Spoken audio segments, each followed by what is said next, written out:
Michigan Motorsports! Hoorah!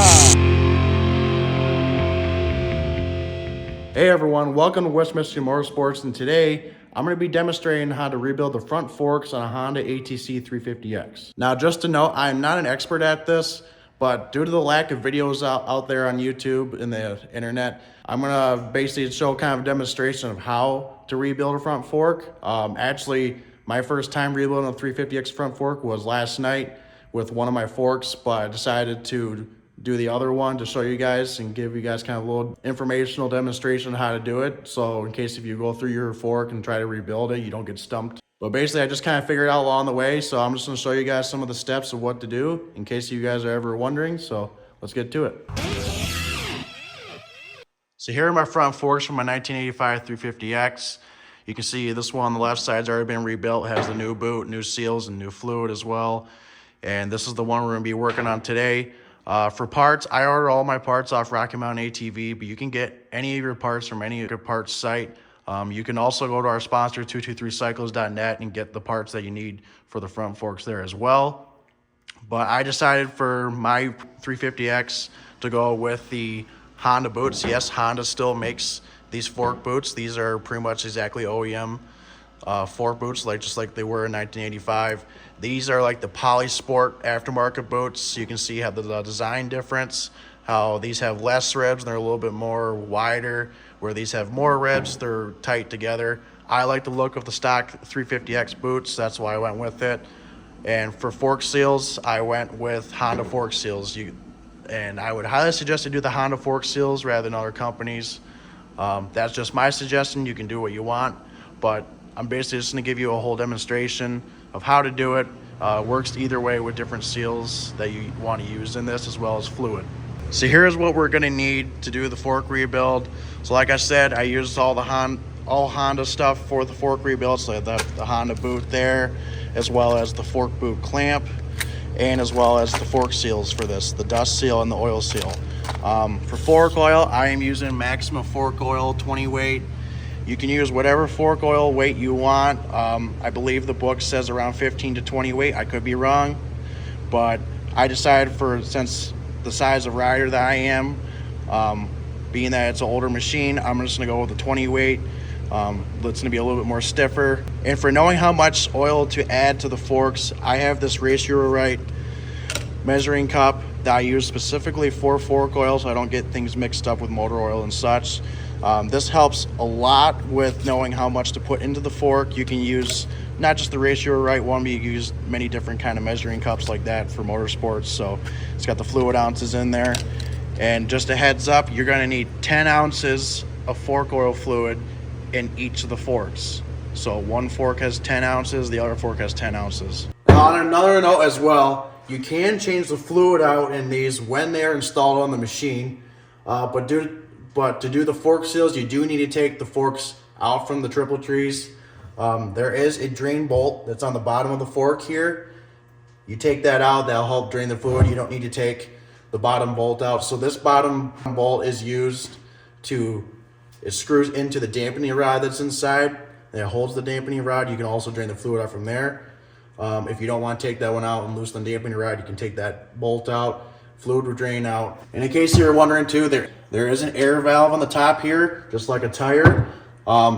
These are fluid and air filled. From what I'm understanding and from what I've seen is that you don't need to put that much air into it. If you put any more than 10 PSI, you will blow the seals and you have to redo this whole process again. It could do damage to the fork as well. From what I have seen, most guys just run with 0 PSI. So before you do this, you're gonna wanna make sure that the fork is decently clean. There's not mud or sand or anything that's caked around the forks, because you don't wanna get any of that stuff inside the fork while you're cleaning it. Yes, we're gonna clean it inside and out, but you don't wanna get any more stuff inside it. So we're gonna start by taking these zip ties off these old boots and removing the boot.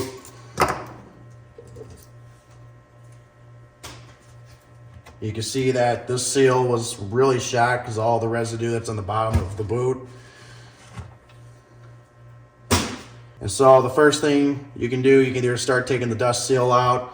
Well, I am going to drain the fluid out from the bottom. Like I said, you can either use the bolt to take the fluid out, but I'm just gonna go ahead and take the bolt out that connects to the dampening rod. Now, the manual does say, and I do suggest this, and we do this for most of our forks, even on our pit bikes and dirt bikes, but the Honda shop manual or shop repair manual actually says to use an impact to take this bolt out. You just got to be very careful not to strip it because the dampening rod does sit inside and twist around, and if you don't have that impact on there to try to break it loose, it's going to be a really hard time to take it off. And so you can see the fork actually had a little bit of air in it because when I let it go, I had a little bit of air shoot out the bottom. When you take this bolt out, there's going to be a copper washer on the bottom. Do not lose that copper washer. And you just go ahead and start pumping the fork and getting all the fluid out. I definitely can tell there was some water inside this. This fluid is very gray. You might need to let that settle for a little bit, but I'm just going to go ahead and put a rag underneath it to kind of catch some of the fluids that's still coming out right now. So now it's time to take most of the components out from inside the slider or the tube of the fork. I'm going to use a 17 millimeter socket on the top to take this top nut off. When you take it off, just make sure that you hold on to the nut, because if you don't hold on to it, it'll shoot off and you can start to lose your springs and everything. There's the top cap. Slide it down. There's your first spring. You'll have a washer that goes in between the two springs. And you have the large spring right there. So next, take the fork upside down. There's the dampening rod. The dampening rod will look like this. It'll have this small spring on it. Make sure the spring just basically stays on there. You don't lose it. So these forks are pretty much similar design to like a 250S Big Red or 250SX front fork, but you'll notice something when you're taking this apart. Usually once you take those components out, this part, the slider tube part, will come right out. In this case, this one doesn't. That's how it's designed. So you start by taking the top dust seal off.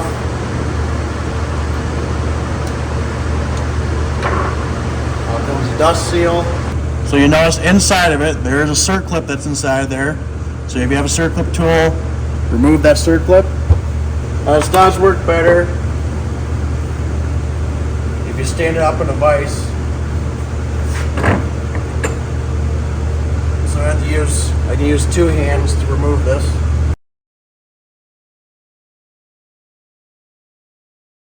So there's what the circlip looks like.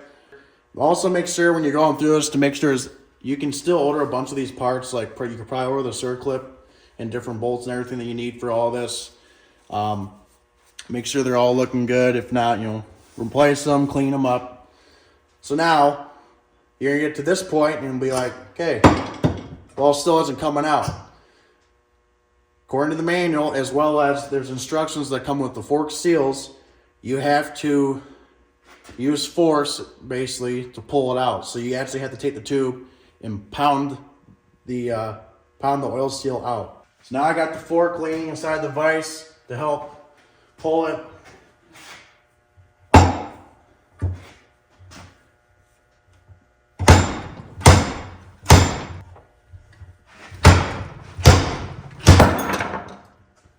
A little aggressive, but there you go. And that is how you get the oil seal out of the tube of the fork.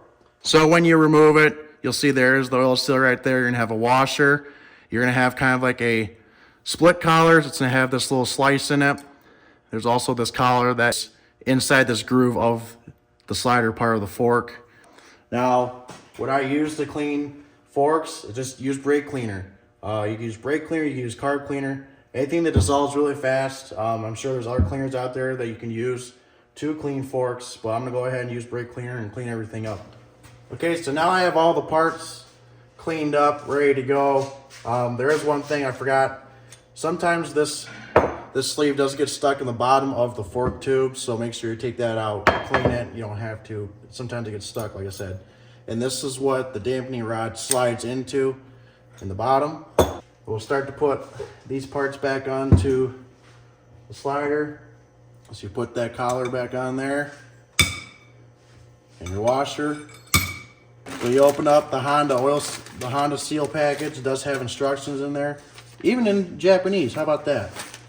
So what I do, this is very important with the oil seal. So it even says in the writing on the instructions, you have to force fit the oil seal and with the brand name on top.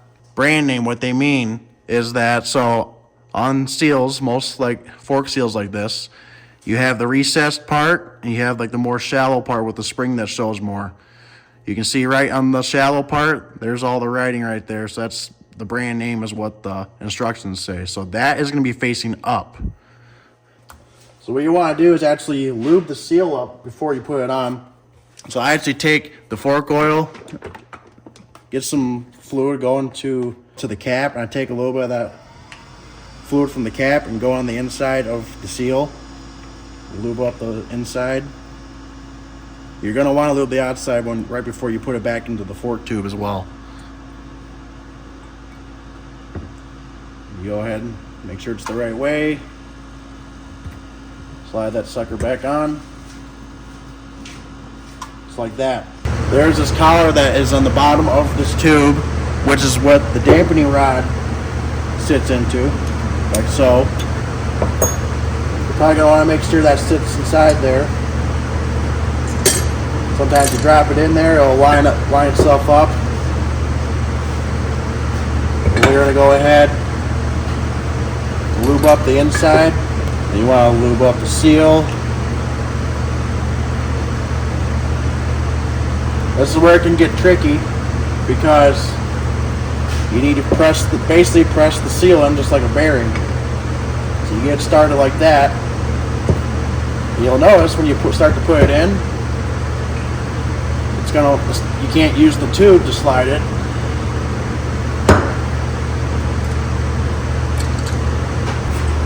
You just do it kind of like lug nuts on a car or truck. Different patterns to make it seat.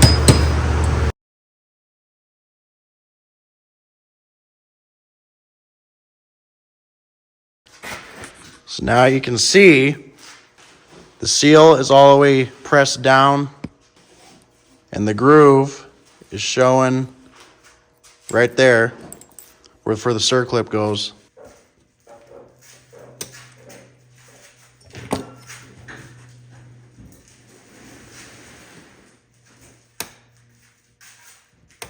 And then once you get the circlip back in, you can put the top dust seal on. Then once you put the larger spring in, slide the tube up a little higher. Don't forget your washer that goes in between the two springs. Slide your small spring on top. Start sliding the tube up so you don't lose it. And now I'm going to put the cap back on just so we don't lose the slider part of the fork. And it holds the springs in place a little bit. So we can tighten the bottom bolt for the dampening rod. So now we're going to put the bottom bolt back in the dampening rod. Same thing, we're going to use the impact. Make sure you tighten it. You feel that it's going into the dampening rod.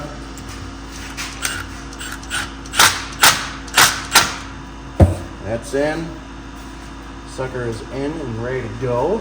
And now it's time to put the fork oil in. And like I said, 10 ounces per fork. It's not a bad thing if you put a little bit more in it. With the cap off, you go ahead and pour it in.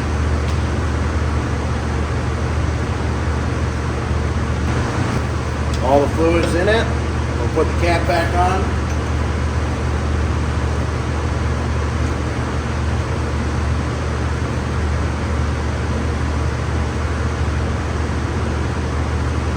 You use a wrench too if you want. Tighten that.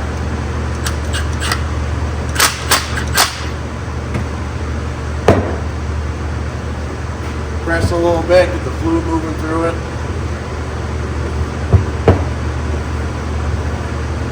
And there you go. Fork has new seals, new fluid, all cleaned up. We're going to put the new fork boots on.